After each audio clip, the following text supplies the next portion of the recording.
The X-Men. Beware the Juggernaut, my son. X-Men, the most unusual fighting team of all time. Beware the Juggernaut, my son. Would you believe?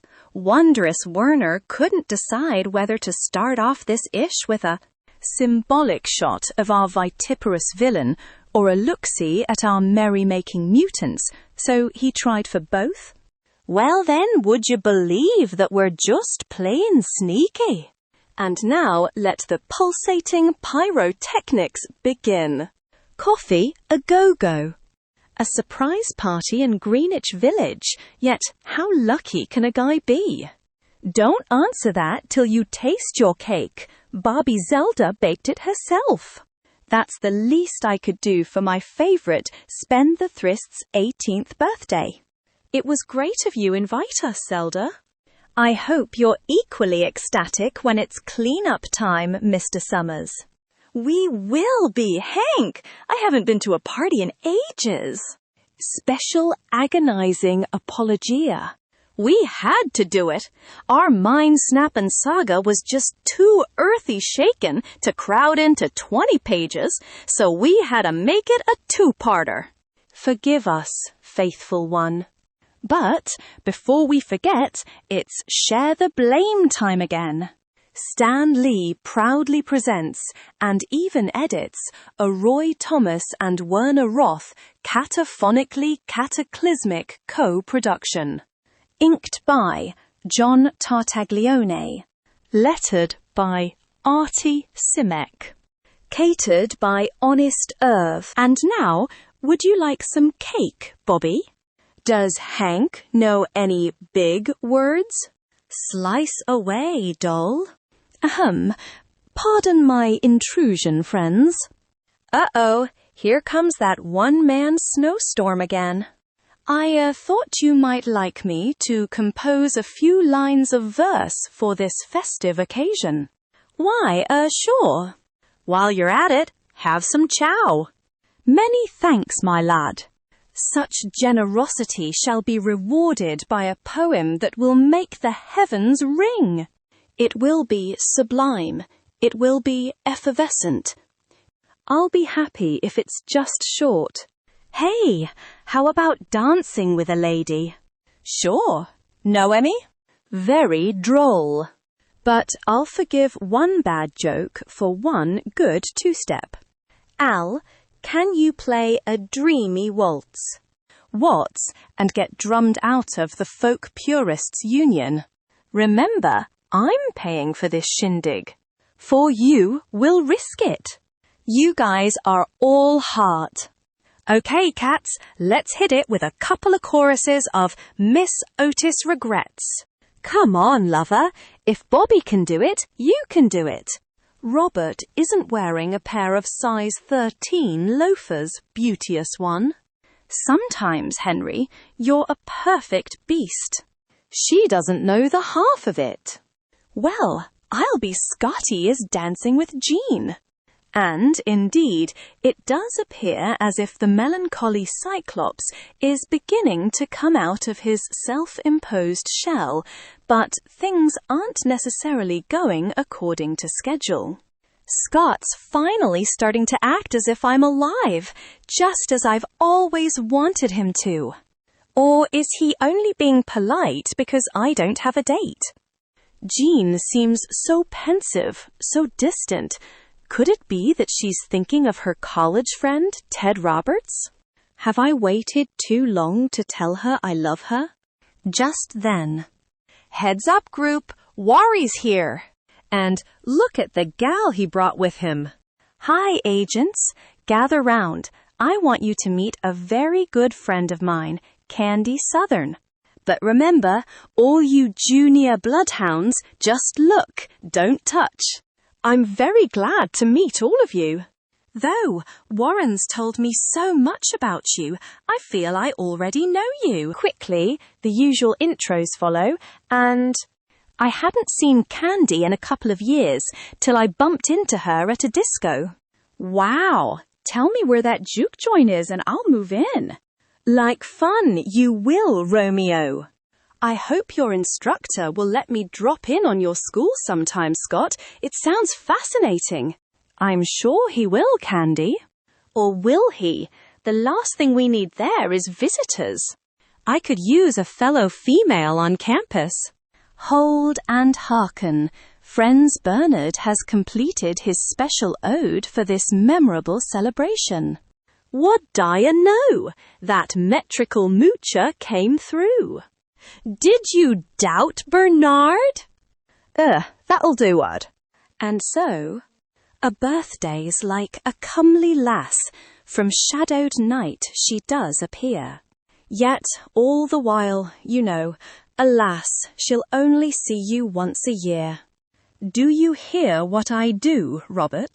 For once, I can actually comprehend one of Bernard's eclogues. I think I liked it better the other way. Hush, Bobby, that's only the first of 13 stanzas. Like, I can't believe it, Bernard's gone establishment. I always knew, down deep, he was petit bourgeois. But even as Bobby Drake and his young friends enjoy themselves at the Coffee A-Go-Go, a far more serious, far more momentous event is about to occur in Westchester County. At last, the final experiment is completed. The final calculations have been made. The time has come for the ultimate test, and there can be no turning back. These past weeks, I've hidden the mystery of this locked door even from my trusted X-Men.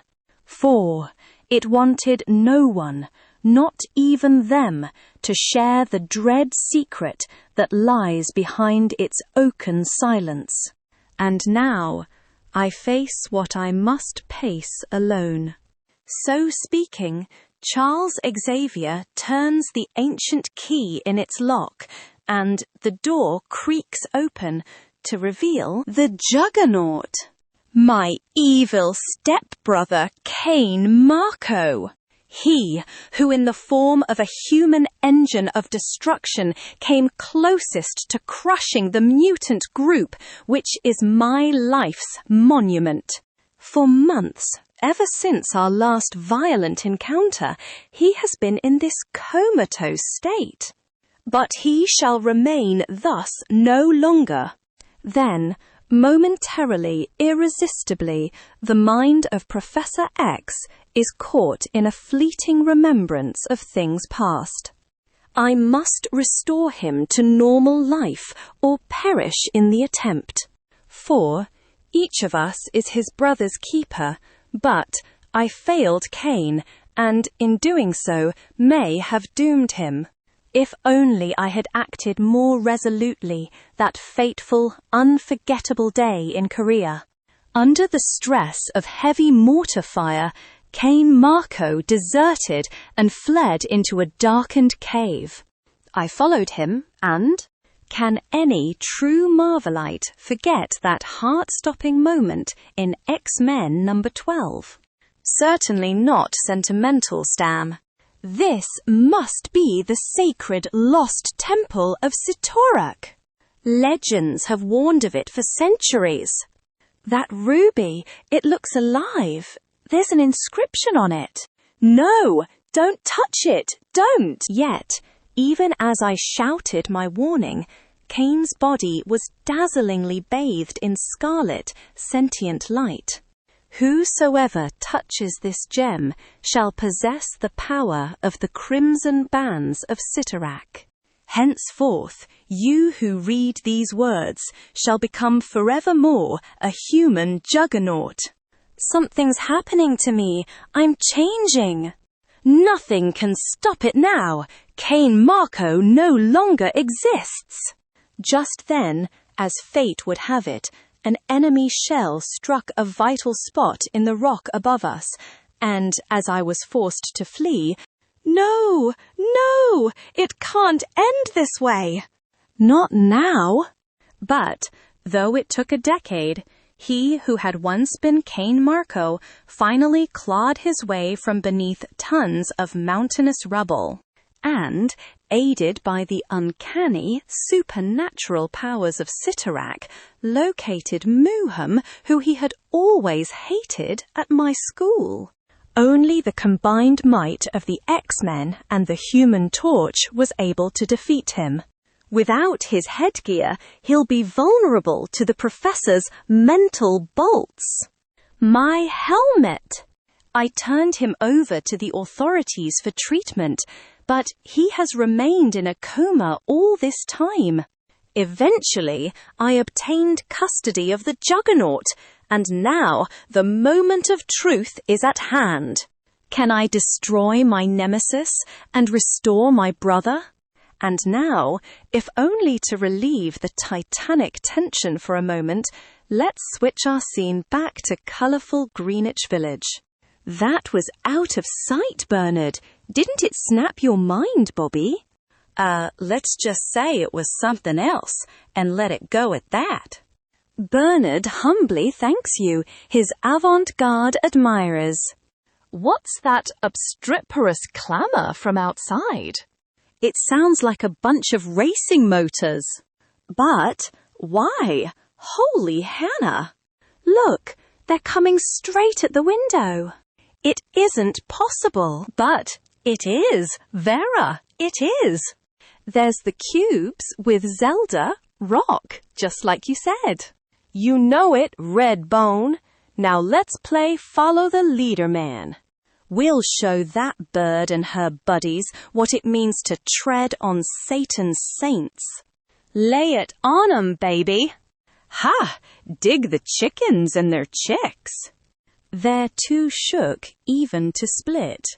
Let's show 'em where it's at, Rock. We're with you. Zelda, just who are these refugees from an old Brando movie? They're a rat pack called Satan's Saints. Scott, their top dog, one's a beardnik called Rocky Roads. I turned down a date with him last weekend. He isn't exactly a good loser.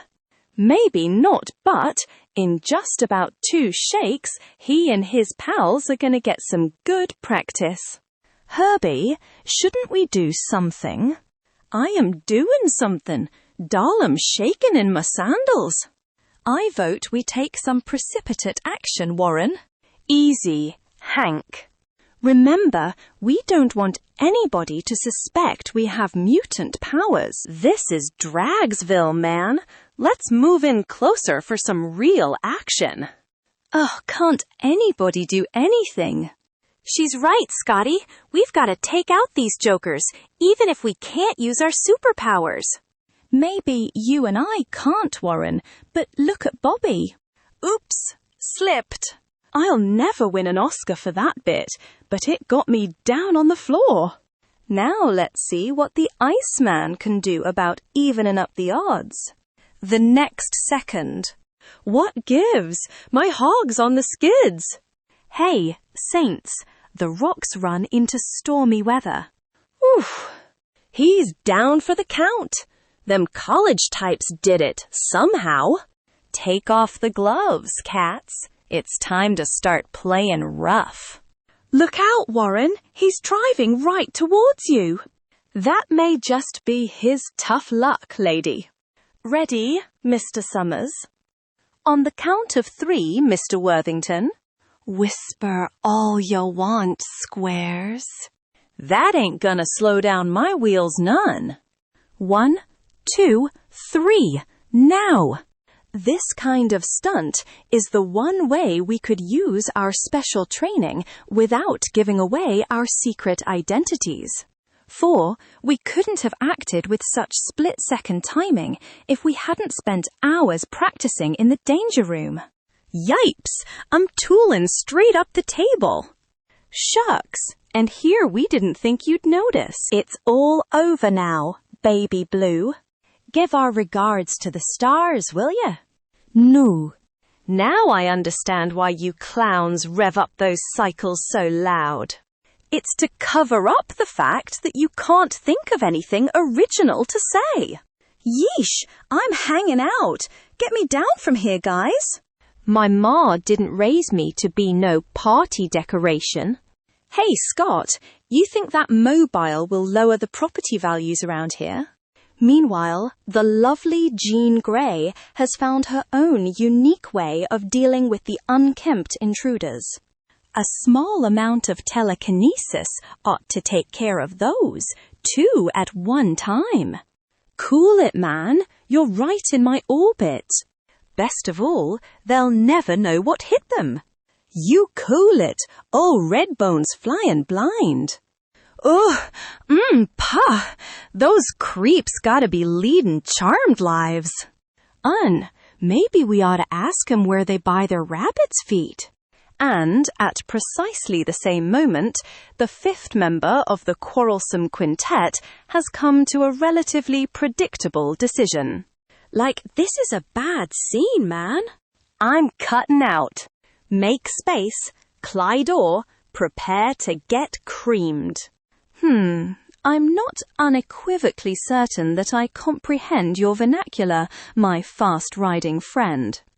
Perhaps you'll tarry a while and translate for me. The girls aren't accustomed to seeing Henry P. M. S. C. O. Y. perform such stunts. But I've a hunch they'll put it down to adrenaline. F. Then, shortly afterward, when the hastily summoned gendarmes have the situation well in hand. Don't worry, pal. We'll mail what's left of your cycle to ya. It's nutty, the way them squares lit into us, I tell ya. They ain't human. They're just a bunch of nice, normal kids. Too bad I can't say the same for you. Gosh, Zell, I'm awfully sorry those hoods spoiled your surprise party. Don't be Romeo. I'm just glad that nobody was nert. Tell me, childhood sweetheart, where did you pick up those fast reflexes? Clean living and Wheaties gal. Where else? Thanks for giving us a hand telekinetically, Jean. You're welcome, kind sir, but I doubt if you needed it. Vera, I suppose you're wondering how I acquired such inimitable agility, eh? Not at all. I assumed you've been watching old Tarzan movies on TV again. Sammy's secret is disclosed. But while the mutant Marvels in Mufti revel in a moment of well-deserved satisfaction, we must avert our anxious eyes once more to the sanctum sanctorum of the man known as Professor X. For months I've labored in seclusion on this energo-transformer, tempering my own scientific knowledge with arcane studies of the legendary demon known as Cyttorak. Now, if my calculations are correct, a mere touch of a switch shall drain my stepbrother of the awesome power which courses through him, and send it back to the nameless void between the dimensions where dwells the sinister Cyttorak himself. Then, when the subhuman juggernaut is no more, perhaps I can cure the embittered mind of Cain Marco. Scant seconds later, after an instant hesitation, a fateful switch is activated, and the transformer is working. Already, I can feel my mental energy flowing through it and meeting the savage hostility that lies in Cain's dormant brain. Thus, the mental agony mounting with each passing moment, the X-Men's mentor continues his battle for the soul of his stepbrother. My psyche screen registers that the energy flow has reached the danger point. I must now keep my efforts at precisely the same level and see if they can purge Cain of the spell of Cyttorak. The next few seconds will be decisive. Suddenly, without warning, something's gone wrong. I can sense some new, powerful alien force entering Cain's mind, adding to his own natural resistance. Yet, the machine has been programmed only to handle two such mental forces. It can't stand the strain of a third.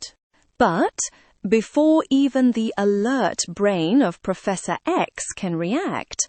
Then, for minutes that seem an endless eternity, the reinforced laboratory is filled with swirling smoke and blinding, searing flames. And, as the air begins to clear, a strident, triumphant voice resounds throughout the grim, grey chamber. "I'm free! Free!" I don't know how it happened, but nothing and no one shall ever again halt the Juggernaut. But I don't understand.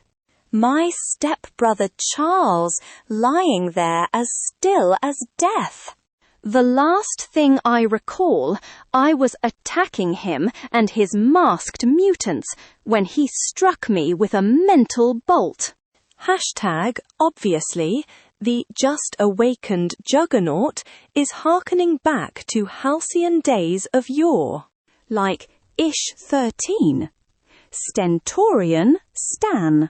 No matter, whatever struck him down just saved me the trouble of destroying him. Now to don my psionic helmet, which Xavier so obligingly left nearby. And, as he does, Anne, once again, I exude an aura of sheer energy, even when standing still. Wait, I can feel yet another ability coursing through me, enabling me to mentally probe the entire building. It can only mean that somehow I've also absorbed my stepbrother's mental powers. If I have, then the world is mine. But first, I'll dispose of his accursed students, the ones who once helped to defeat me. I can sense that they're gone, and when they return, I shall be prepared. Meanwhile, unaware of the deadly danger awaiting him, Bobby Drake is seeing Zelda home to her flat. I'm sorry again about your party, Bobby. If only there was some way I could make it up to you. Like I said before, Zelly think the whole thing was a real-life blast. But now that you mention it, there is one little thing you could do for me. Namely, this. Seconds later, downstairs. You take Vera home already, Hank? Come on, I feel like racing you all the way back to school. I suspect a reason for your excessive exuberance, lad. One almost expects you to grow wings and aviate to Westchester County, as in the Upper East Side apartment of Candy Southern. This is a way out pad you've got here, gal. Thanks for inviting me in. Besides, you always did mix a mean cup of cocoa. You'll turn my head with such flattery, mein Herr. Well, the old clock on the wall says it's time to mosey along. But you keep those cards and letters coming in, folks, and we'll be back picking and singing for you again real soon. At least, I hope we will, if you're free next Saturday, that is. Sorry, good neighbor, I've got a long-standing date. Some other time, huh? Oh, well, if at first you don't succeed, cry a lot. Till then, mother hen. However, by the time the wealthy young mutant reaches his parked Mustang, a much different mood has seized him. I like Candy a lot, always have, ever since we were kids together, and I think she likes me. But I don't want to be unfair to both of us by getting carried away just because I'm on the mental rebound from Jeannie. I guess it's just something I'll have to work out. And now, if you think our glimpses into the X-Men's personal lives are over for this ish, that just shows you haven't been counting. For, in a certain mid-city park, lovely evening for a stroll, isn't it, Scott? As if I care whether it's clear or storming, as long as I'm near you. Too bad we have to get back to the school right away. No, we can't go back, not just yet. Jean, you and the others must have wondered sometimes why I'm rather aloof, sort of a loner. Maybe I'm just making excuses for myself, but I've always thought that my deadly eyes set me apart in a world of my own. Since I feel I'm a potential threat to anyone I meet, anyone I know, I've always tried to keep everybody at arm's length. I suppose I've always suspected as much. Still, you mustn't feel you're so totally alone. There are other people in the world, Scott, and some of them do care. Thanks, Jean. I just had to get it off my chest to try to find someone who understands. I do understand, Scott, believe me.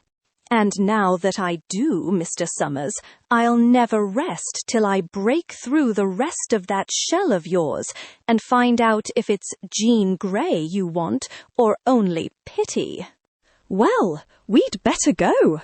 She does love me. I know she does, and I must tell her how I feel soon. But that's the last you'll see of our marvellous misfits in civvies for this month, for shortly afterward, in Westchester County, so one of the infernal teenagers returns, and in a fancy car. I hope he enjoyed his moonlight ride. It's the last he'll ever take. It is Warren Worthington who parks the Mustang. However, no light left on for us, and no sign of the professor somehow. I feel better as the angel. Funny, I keep thinking of the time I walked through this door into a trap set by Magneto. Hashtag, so do we. It was in Ish number 17, sentimental, smiley. Then, on sudden impulse, the high-flying angel takes to the air and no sign of Professor Xavier, not even in his own room. Where can he be? Just one place left. I'll try the basement lab, even though he hasn't allowed us to enter it for several weeks. I don't like snooping, but I can't escape the feeling that something is terribly wrong here. I'll just take a quick look, and that noise! Someone or something is moving towards me at high speed.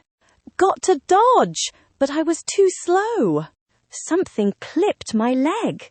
Whoever you are, my furtive friend, you'd better have a search warrant. That blast was no accident, which must mean someone else is in this house, someone who wants to take us by surprise. The sonic vibrations seemed to come from directly below. Do you suppose? The professor's private lab. It's the one place I haven't looked. Thus, slowly, with utmost caution, the battle-ready mutants open the door to the off-limits area and... Scott, the professor, what could possibly have happened to him? Easy, Jean, it won't help to panic.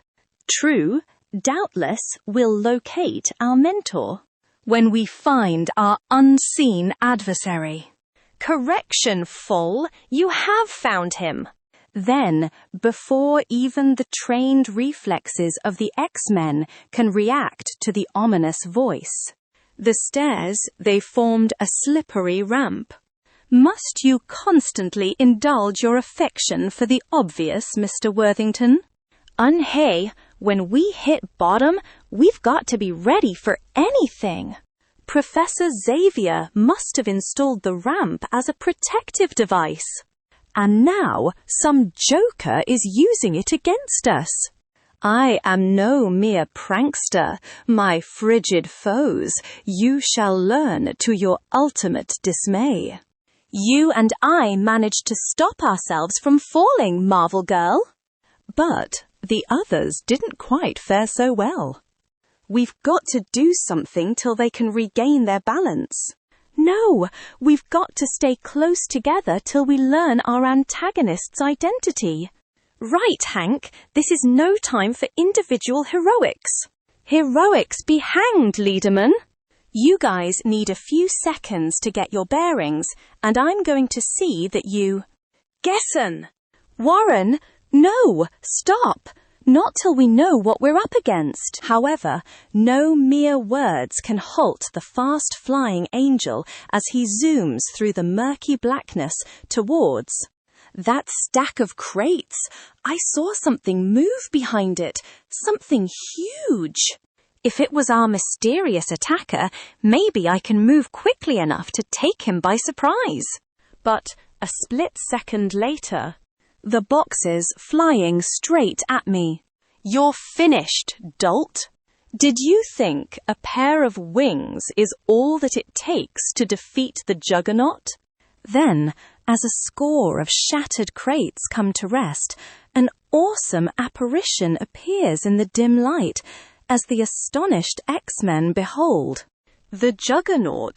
But he was turned over to the authorities. He can't be here. He can't. If he isn't, then that sure is the ugliest-looking mirage I ever saw. The angel's only unconscious. Yet what about Professor Xavier? If you've harmed him, the safety of my beloved stepbrother is immaterial to you, Cyclops. For soon you shall all be united in death. Death? You can't mean... Bah, I didn't lure you down here so that I could talk to you. I want vengeance for the months I have lain in a coma, and vengeance I shall have. Not if we can help it, Marco. X-Men use Plan F1. With all due celerity, Psych. He seems more confident, more powerful than ever. Will our old methods defeat him this time? Go on and attack me, weaklings. Don't you see? That's just what I want. You're bellowing in the park, judgy, as if you had a choice. The first time we met, the Juggernaut was defeated by losing his psionic helmet, without which he's more vulnerable to our powers. I've got to loosen the helmet so that one of the others can remove it at the right moment. So the Beast and Iceman would try a flanking approach, eh? As a matter of unequivocal fact, we would, you murderous malevolent. Any objections? None at all. Full for, even as I surround myself with a force field to halt Marvel Girl's telekinetic bumbling. He stopped me cold. It'd create enough raw energy to send you two careening into each other. They don't realize that I have gained Xavier's mental powers and that I know every move they intend to make. Beastie, look out! Ha! How simple it is to demonstrate my superiority to you mere mutants. He got Hank and Bobby. Is there no way to stop him? There must be. There was to be. And, if there is, we'll find it or die trying. Right, the second time, you superpowered stripling. This is the end for you and the girl. No, I've got to protect Jean no matter what. Marvel Girl, you must escape to warn others that the Juggernaut walks again. A valiant gesture, but useless, as you shall see. Escape her, yes, must. Can't climb the ramp, but I've still enough power to levitate myself up. If I can make it to our regular lab, I may find a weapon that can stop our foe. Must hurry. If anything happened to Scott, I wouldn't want to go on living. And, right about now, it appears that something may just happen to the X-Men's deputy leader. He's pushing against my force beams as if it were no more than a water pistol. But at least Jean will be safe. Ah, but she won't, Cyclops. Observe. He knew exactly what I was thinking. That means he can read our minds. Then, in the microsecond, a startled Scott Summers lowers his guard. Yes, still, I need no mental powers to do this. And so indescribably powerful is the Juggernaut's sudden blow that, oh, my telekinetic ability must have been more weakened than I thought. Those overwhelming sonic waves cancelling out my levitational power. Now, only the female mutant is left to oppose me. Scott was closer to the blow than I was and knocked out. As long as even one X-Man is left, you haven't won, Juggernaut. So you are as blindly optimistic as your accursed teacher, even in the face of hopeless odds. Thus, it is only appropriate that I use his own specialty to overcome his final champion. He's blasting me with a mental bolt, and I've no defense against it. The next moment, as the unconscious Jean Grey slumps to the floor. I fought them all and triumphed. The Juggernaut has won the final victory. And now for the crowning touch. I'll bury Xavier and his precious mutants in the debris of his own school then. No, Juggernaut, forget the professorate. It is time to concern yourself with more important matters. Huh? Some powerful voice inside my own brain. Who would dare try to command the Juggernaut? We choose to call ourselves Factor 3. And we seek not to command you, but to gain an irresistible ally. And, lest you doubt our power, know that it is we who caused the explosion that released you from your coma. It wasn't an accident. Keep talking. I want to hear more. There will be time for talk later. Right now, you must steal a transatlantic jet and join us at our secret base in Europe. No one tells the Juggernaut what he must do. Yet Xavier appears dead, and his mutants hold no interest for me now. So, I choose to come to you of my own free will. But fate moves in strange ways occasionally, even in the guise of a broken water pipe. And so, only a few minutes after the violent departure of the jubilant Juggernaut. Where am I? Oh, now I remember. I'd best revive the others before we're all completely inundated. However, the Beast's fellow X-Men are already awakening. Thanks, Warren. But where's the Juggernaut? He must have flown the coop and burst a water pipe in the process. The Professor! We've got to find him at once! Where else is there to search? Only his special lab. We never did get there. You were right, Hank. Look! There's the Professor. Yet he's so still, almost as if... Don't say it! He's got to be alive! He's just got to. Wait, he's still breathing, but almost imperceptibly.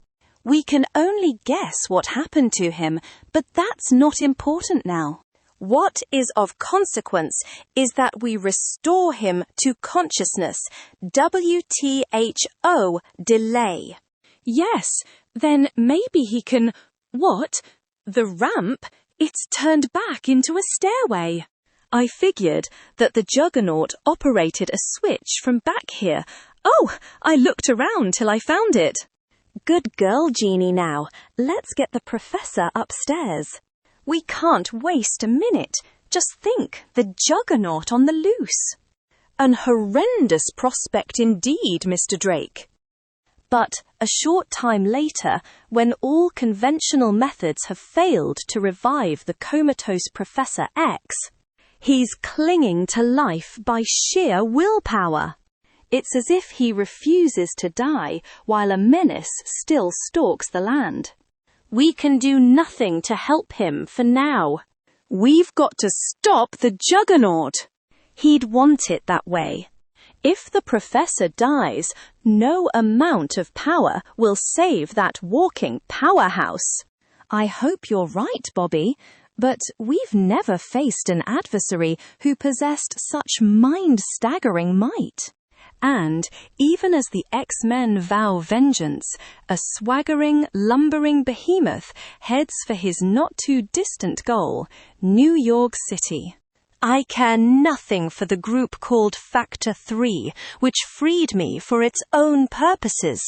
But if they're as powerful as I suspect, together we'll form a team which can oppose the world and triumph. Next-ish. The invincible, unstoppable juggernaut on a rampage, plus into the crimson cosmos of Satorak. This one you gotta see, Tiger. Next issue. The X-Men. Number 33.